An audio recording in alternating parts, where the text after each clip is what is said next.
Hey, listener. Ever wonder what stories your Uber driver could tell? Oh, yeah. Well, get ready, because today we're diving into the world of ride sharing in Hong Kong. Interesting. One driver's experiences there reveal a whole lot more than just, traffic patterns and stuff. I see. Our source material today comes from an interview with a Hong Kong Uber Black driver Okay. on this really popular YouTube show about relationships and dating. Mm-hmm. And this driver, Ahui, he's got some really wild stories, man. Let me Yeah. tell you. Gives us a glimpse into like some super complicated human connections Right. and some ethical dilemmas that I'm sure a lot of us have never really thought about. Mm-hmm. So you mentioned Uber Black, and that detail is super important. Right. We're not talking about your average ride here. Exactly. Uber Black is a premium service, so Yeah. it's going to attract a more affluent clientele, right? Absolutely. So that can lead to some pretty unique dynamics. Yes. You're going to have people who are maybe used to getting what they want, Right, right. and they might see a driver as, well, someone who's there to serve them. Yeah. Yeah, it creates a power imbalance for sure. A power imbalance, yeah. So we learn about Offwee. Mm-hmm. He's a 43-year-old married guy with an 8-year-old daughter. Okay. And he used to be a chef, but the pandemic, it hit the restaurant industry pretty hard. I can imagine. So he was forced into driving for Uber to make ends meet.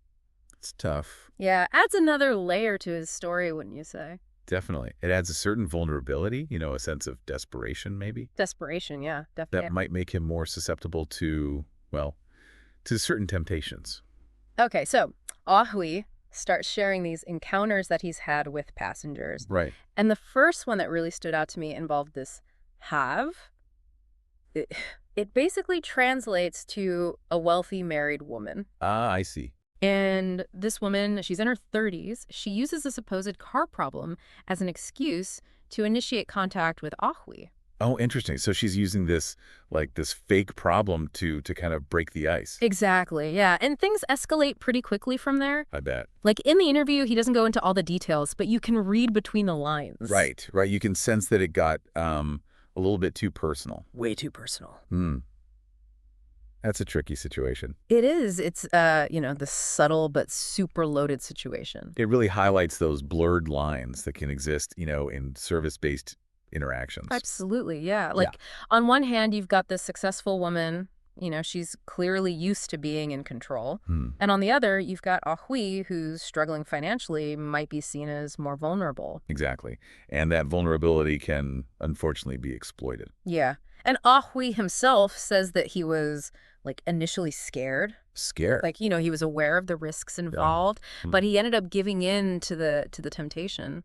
That's understandable, isn't it? Hmm. Temptation could be a powerful force. Oh, absolutely. And especially in a moment when your judgment might be clouded by, circumstance or even by your own desires. It's like, he recognizes the potential power imbalance, but the Yeah. temptation overrides that. It really makes you think, doesn't it, about the gray areas in these types of situations. Oh, definitely. It's rarely black and white. So his next encounter brings in a whole new dynamic. This time he picks up a young woman in her early 20s. Okay. She's out partying in Hong Kong. She's had way too much to drink. Oh, boy. And very directly, she invites Ahui back to her apartment. Wow. I mean, just straight up asks him. That's pretty forward. It is. And, we got to consider the cultural context here. Right. Hong Kong nightlife has its own set of norms. Mhm. So that directness, while it might surprise some, it's not totally out of place in that environment. I guess the anonymity of a ride-sharing situation might also play a role, right? Definitely. It might embolden people to act in ways they wouldn't normally. That's a good point. But here's the part that really got me. Okay. So Afui walks into her apartment, Right. right? And it's filled with, filled with sex toys. Oh, wow. And not just scattered around or anything. They were meticulously organized in drawers. Meticulously. Right. Yeah, super neat and tidy, all laid out. That's a pretty striking image. It is, right. What do you even make of that? It definitely raises a lot of questions about interpretation. It does, right. Was it a display of sexual confidence? Was it a deliberate attempt to provoke a reaction? Right. Or was it something else entirely? It's hard to say. It really is. Yeah. But it speaks to, the different ways people express themselves. Right. especially in the context of these fleeting encounters. Like when you know you might never see this person again. Exactly. You might feel more free to kind of push those boundaries. Yeah, it's fascinating and a little unsettling all at the same time. That's a good way to put it. It's interesting, right, how each one of these encounters reveals a different, like, facet of these complex dynamics that emerge in these seemingly simple interactions. Oh, yeah. You know, like each ride is a microcosm of these larger societal forces at play. Totally. And those forces become even more complicated in Ahui's next story. Yeah. This one involves a schoolgirl he picks up. Okay. She's 18, still in her school uniform. And according to Ahui, she starts flirting with him pretty heavily. See, now this is where those ethical implications that we touched on earlier really come into focus. For sure. You know, you've got a clear power imbalance here with Akwi being the adult and the one in a position of authority. Right. And then you have this potential vulnerability of this young woman who is, in many ways, still figuring things out. Yeah. The potential consequences in this scenario are, well, they're pretty significant.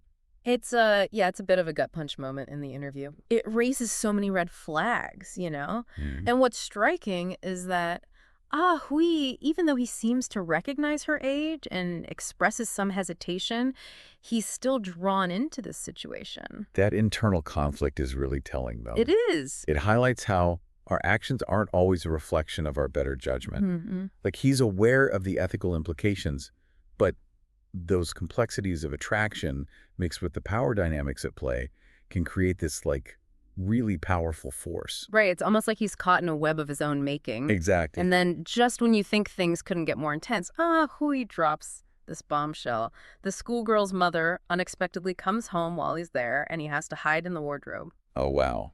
That's like a scene straight out of a movie, Right. but with very real consequences. Yeah. That near miss, it underscores the potential danger who he is putting himself in, Big time. you know? It's a stark reminder that these encounters aren't just harmless flirtations. They can spiral into situations with serious repercussions. The stakes definitely just got a lot higher, but it doesn't end there. No? Hui goes on to reveal that he's now involved in 4 ongoing sexual relationships, all stemming from Uber encounters. It's like he fell down this rabbit hole and can't find his way back. Yeah, that's a classic example of how what might start as a one-time encounter, a fleeting moment of connection, can quickly escalate and blur those boundaries between our personal and professional lives. Oh, for sure. And once those lines are blurred, it can be incredibly difficult to redraw them. It feels like a cautionary tale about the slippery slope of temptation, you know, and the power of those instant connections we can form in these unexpected places. But what really struck me was that in the middle of all of this, still claims to love his wife and daughter. Mm-hmm. Like, how do you reconcile those two realities? That's where the concept of cognitive dissonance comes in. Okay. He's trying to hold on to these two conflicting beliefs at the same time.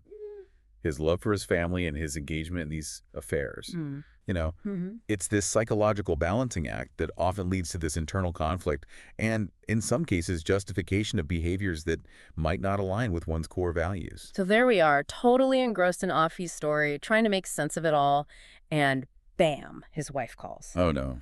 The interview just ends abruptly, leaving us hanging on this massive cliffhanger. Wow. Did his wife find out what's going to happen next? The timing of that call is powerful, though. It is. It's almost like a symbolic reminder that actions have consequences, and those consequences can come knocking at any moment. Yeah. It leaves us with this unsettling feeling that the potential fallout from Ahui's choices is always lurking just beneath the surface. Man, what a story. I know, right? I don't know about you, but I'm still processing everything. Yeah.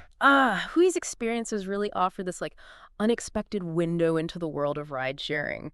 It's definitely not the typical view we get from the backseat. Not at all. What strikes me is how Ahui's story goes beyond just those individual encounters. Right. Like, it taps into these complexities of human relationships in this age of digital connection, you know? Absolutely. We're constantly interacting with people in new and often, fleeting ways. Yeah. And those lines between our professional and personal lives are becoming more and more blurred. That's a good point. Makes you think about those ethical boundaries, or maybe even the lack thereof, in these kinds of situations. Yeah.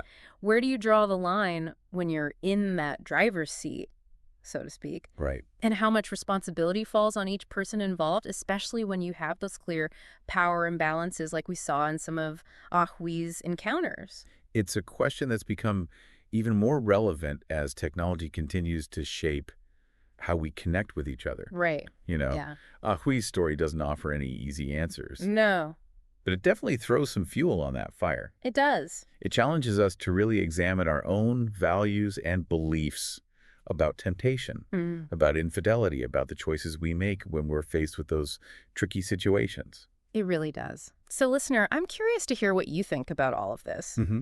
What are your thoughts on Ahui's story? Do you see it as an isolated incident, or is it maybe a sign of those shifting social dynamics we were talking about, where technology makes these kinds of encounters more and more common? It's definitely something to ponder.